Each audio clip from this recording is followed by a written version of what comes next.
மே தினம் என்பது உலக தொழிலாளர் வர்க்கம் தனது நீண்ட போராட்ட வரலாற்றின் மூலம் பெற்ற உரிமைகளை நினைவு கூறும் நாளாக மட்டுமல்லாமல் உழைக்கும் மக்களின் அரசியல் சக்தி எவ்வளவு வலிமையானது என்பதை இந்த உலகிற்கு வெளிப்படுத்தும் வரலாற்று முக்கியத்துவம் வாய்ந்த நாளாகவும் அமைகிறது. தொழிலாளர் உரிமைகள் மற்றும் சமூக நீதிக்காக போராடிய இடதுசாரி இயக்கங்களின் முன்னோடிகள், குறிப்பாக 1889ஆம் ஆண்டு நடைபெற்ற இரண்டாம் சர்வதேச தொழிலாளர் மாநாட்டில் எடுக்கப்பட்ட தீர்மானத்தின் அடிப்படையில் மே 1 உலக தொழிலாளர் ஒற்றுமை நாளாக அறிவிக்கப்பட்டது. அந்த நிகழ்வில் தொழிலாளர் வர்க்கத்தின் அரசியல் சக்தியை ஒற்றுமை மற்றும் அமைப்பின் மூலமாக வலுப்படுத்த வேண்டும் என்ற கருத்து முன்வைக்கப்பட்டது.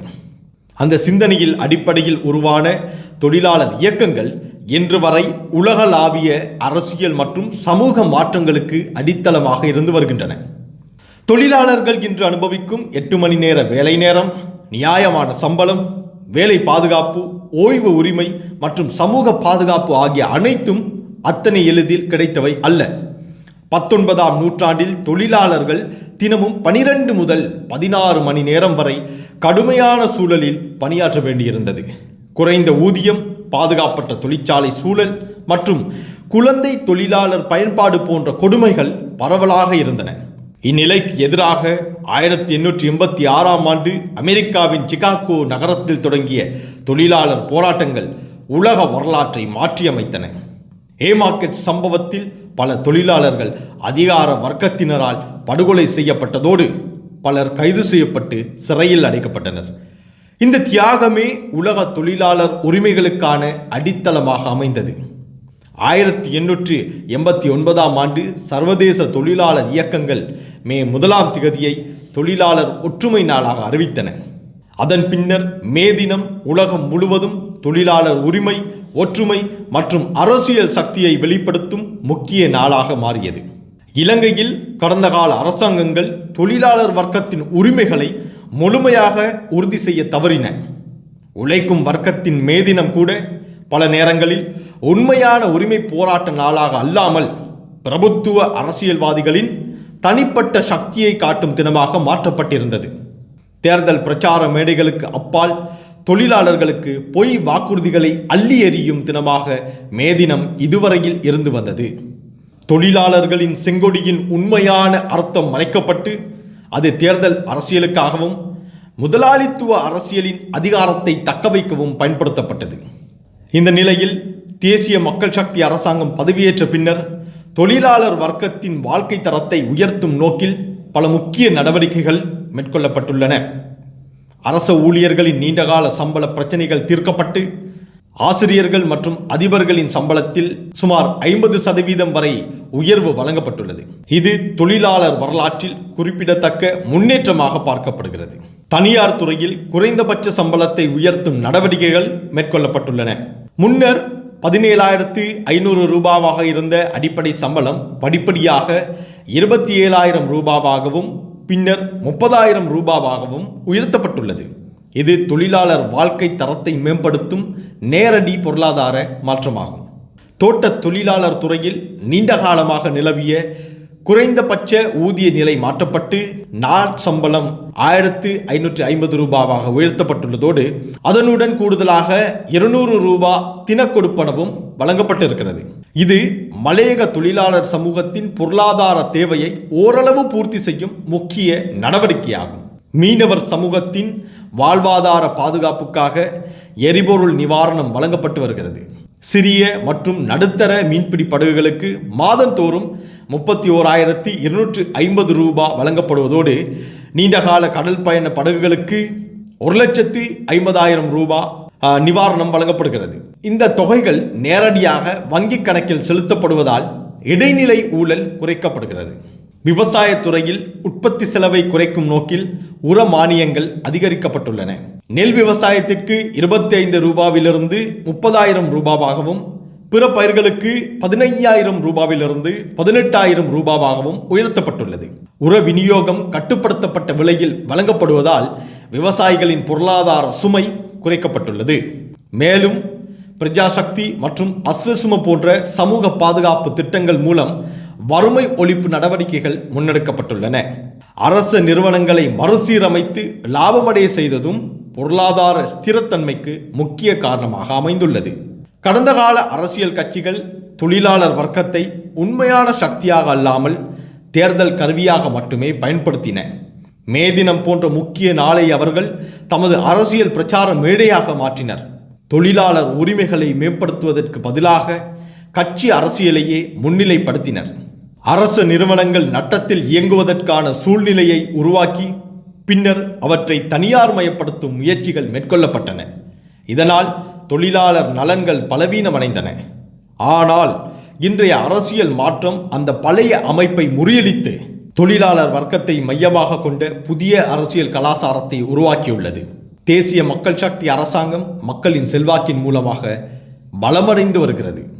ஆனால் எதிரணிகளோ மே தினத்திற்கு ஆட்களை சேர்த்து கொள்ள முடியாது தடுமாறிக் கொண்டிருக்கின்றனர். காலி முகத்திடல் கடற்கரை வளாகத்தை ஒரு சமயம் லட்சக்கணக்கான தொண்டர்களால் நிரப்பியிருந்த ராஜபக்ச தரப்பினர் இம்முறை மே தினத்தை கைவிடும் நிலைமைக்கு தள்ளப்பட்டிருக்கின்றனர். தரையில் குப்புற விழுந்த போதிலும் மீசையில் மண்ணோட்டவில்லை என்று மார்தட்டுவது போல அவர்கள் மே தினத்திற்கு பதிலாக பூரணை தினத்தில் மத வழிபாடுகளில் ஈடுபட போவதாக அறிவித்துள்ளனர். அதுபோலவே ஒரு சமயம் அசைக்க முடியாத பாசிச போக்கை கொண்டிருந்த ஐக்கிய தேசிய கட்சியும் இம்முறை மே தினத்தை நடத்தவில்லை. மாறாக அவர்கள் 3000 பேருக்கு பிரியாணி தானம் வழங்கப் போகிறார்களாம். இந்நிலையில் சஜித் பிரேமதாசவின் தலைமையிலான ஐக்கிய மக்கள் சக்தி மே தின கூட்டத்தையும் பேரணியையும் நடத்துவதற்கு தயாராகி வருவதுடன் தம்மோடு இணைந்து கொள்ளுமாறு ஐக்கிய தேசிய கட்சிக்கும் அழைப்பு விடுத்திருந்தது. ஆனால் ஐக்கிய தேசிய கட்சியின் பொதுச் செயலாளர் தலத்த அதுகோரல தாம் எந்த ஒரு கட்சியின் மே தினத்திலும் இணைந்து கொள்ளப் போவதில்லை என்று ஊடக சந்திப்பில் தெரியப்படுத்தியிருக்கிறார்.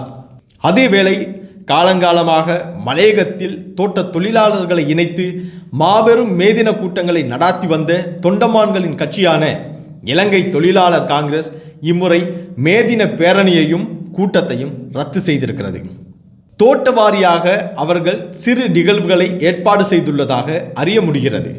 அதன்படி மலையகத்தில் தொண்டமான்களின் அரசியல் அஸ்தமனம் அடைந்து வருகின்றமை மேலும் உறுதியாகிறது. மக்களின் செல்வாக்கை அவர்கள் நாளுக்கு நாள் இழந்து வருகிறார்கள். இவ்வாறாக ஒட்டுமொத்தமாக எதிரணிகள் தமது செல்வாக்கையும் அதிகாரத்தையும் இழந்து வந்திருக்கின்றனர். ஆனால் 2026 மே தினத்தை முன்னிட்டு தேசிய மக்கள் சக்தி நாடு முழுவதும் 21 பேரணிகள் மற்றும் பொதுக்கூட்டங்களை நடத்த தீர்மானித்துள்ளது. ஆரம்பத்தில் வடக்கு, மலையகம் மற்றும் கொழும்பில் 3 முக்கிய கூட்டங்களை நடத்த திட்டமிட்டிருந்த போதிலும் பின்னர் மாவட்ட மட்டத்தில் மக்கள் பங்கேற்பை அதிகரிக்கும் வகையில் நிகழ்வுகள் விரிவுபடுத்தப்பட்டுள்ளன. ஜனாதிபதி அனுரகுமார திசாநாயக்க கொழும்பு, மஹரகம அதுபோல மலையகத்தை பிரதிநிதித்துவப்படுத்தி நுவர்லியாவிலும் மேதின கூட்டங்களில் பங்கேற்கிறார். பிரதமர் ஹரிணி அமரசூரிய ரத்தினபுரியில் நடைபெறும் நிகழ்வில் பங்கேற்கிறார். அமைச்சர் லால்காந்த கண்டி, கேகாலை மற்றும் குருநாகல் மாவட்டங்களில் நிகழ்வுகளை வழிநடத்துகிறார். அமைச்சர் விஜித் ஹேர புத்தளம் மற்றும் கம்பஹாவில் பங்கேற்கிறார். வடக்கு பகுதிகளில் அமைச்சர் பிமல் ரத்நாயக்க அவர்களுடைய தலைமையில் கூட்டங்கள் நடைபெறுகின்றன. மேலும் பல அமைச்சர்களும் பிரதி அமைச்சர்களும் கட்சியின் தேசிய தலைவர்களும் மாவட்ட மட்ட நிகழ்வுகளில் பங்கேற்க உள்ளனர். இறுதியாக இன்றைய இலங்கையின் அரசியல் மாற்றம் ஒரு சாதாரண ஆட்சி மாற்றமாக அல்லாமல் தொழிலாளர் வர்க்கம் தனது வரலாற்று உரிமையை மீண்டும் கைப்பற்றும் ஒரு புதிய அரசியல் யுகத்தின் தொடக்கமாக அமைந்திருக்கிறது. பழைய ஆட்சியாளர்கள் உருவாக்கி சென்ற நெருக்கடி, திட்வா சூறாவளி பேரழிவு, வளைகுடா போர் மற்றும் எதிரணிகளின் சூழ்ச்சி போன்றன திசை காட்டிய அரசாங்கத்திற்கு பாரிய அழுத்தத்தை பிரயோகித்த போதிலும் அத்தனை இக்கட்டான சூழ்நிலைகளையும் தகுந்த திட்டங்களுடன் கையாண்டு அரசாங்கம் முன்னோக்கி செல்கிறது. இனவாதத்தையும் மதவாதத்தையும் தோற்கடித்து எல்லா இன மத மக்களையும் அரவணைத்து ஒரு கொடியின் கீழ் ஒன்றிணைத்து தேசிய ஒற்றுமையை மேலும் பலப்படுத்தி வருகிறது. அத்தோடு லஞ்சம், ஊழல், மோசடி, வீண்விரயம் மற்றும் அதிகார துஷ்பிரயோகமற்ற அரசியல் சூழல் உறுதிப்படுத்தப்பட்டிருக்கிறது.